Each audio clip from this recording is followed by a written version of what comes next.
vital importance to you as a healthy man and healthy woman. New regulations gave Washington the ability to shut broadcasters down. Bill Crawford is co-author of Border Radio. One of the first people is a guy named Dr. John R. Brinkley, and he had a station called KFKB, Kansas First, Kansas Best, which was one of the most popular stations in the Midwest. And you know you're sick.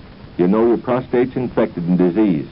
And you know that unless some relief comes to you, that you're going to be in the undertaker's parlor on the old cold slab being embalmed for a funeral. Dr. Brinkley had made a fortune doing something he called the goat gland proposition, an early form of Viagra, in which he would take a sliver of the goat gonad and insert it, transplant it into a man's personal equipment. He claimed that it would make any man the ram what am with every lamb. Brinkley did thousands of these quack operations. They were shockingly popular.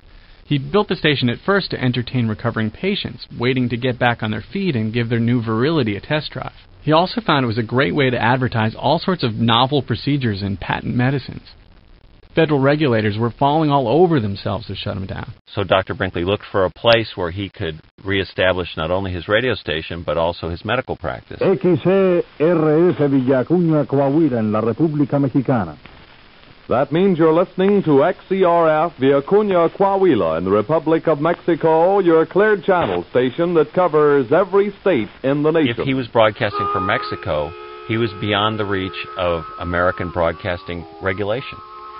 He could broadcast whatever he wanted to at whatever power he wanted to. And he could sell whatever he wanted to. Bunk medical cures the U.S. government was cracking down on north of the border. Things like expensive crystals that would supposedly dissolve in water to make water more water-like. A man may live without food 40, 60, or even 80 days, but deprive him of water for 5 or 6 days and he'll die a horrible death. The best way to give the system the water it needs is to keep a glass handy constantly. Sip it, but sip lots of it. And that's the way to drink crazy water. And they designed antenna figurations which boosted the power of the stations to more than 1 million watts of effective radiated power. So these stations were enormously powerful. They were so powerful that folks who lived the stations didn't need to pay for electricity because there was so much energy that light bulbs would go on by themselves. Folks near the stations could hear the stations being picked up on barbed wire fences, on bed springs, and even on their dental work. But more importantly, people as far away as the Arctic Circle could hear it almost every night. The core of Dr. Brinkley's programming on the station was music.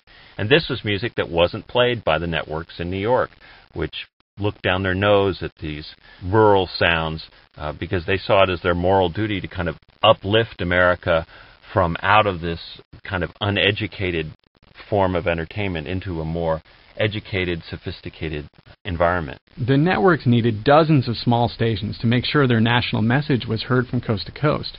But Brinkley didn't. His XERF and the other border stations that followed his lead were like networks unto themselves.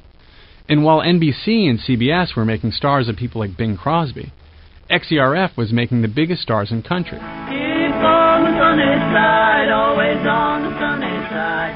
The Carter family, the first family of country music, paragons of middle American virtue, owe their careers to thousands of goat testicle operations.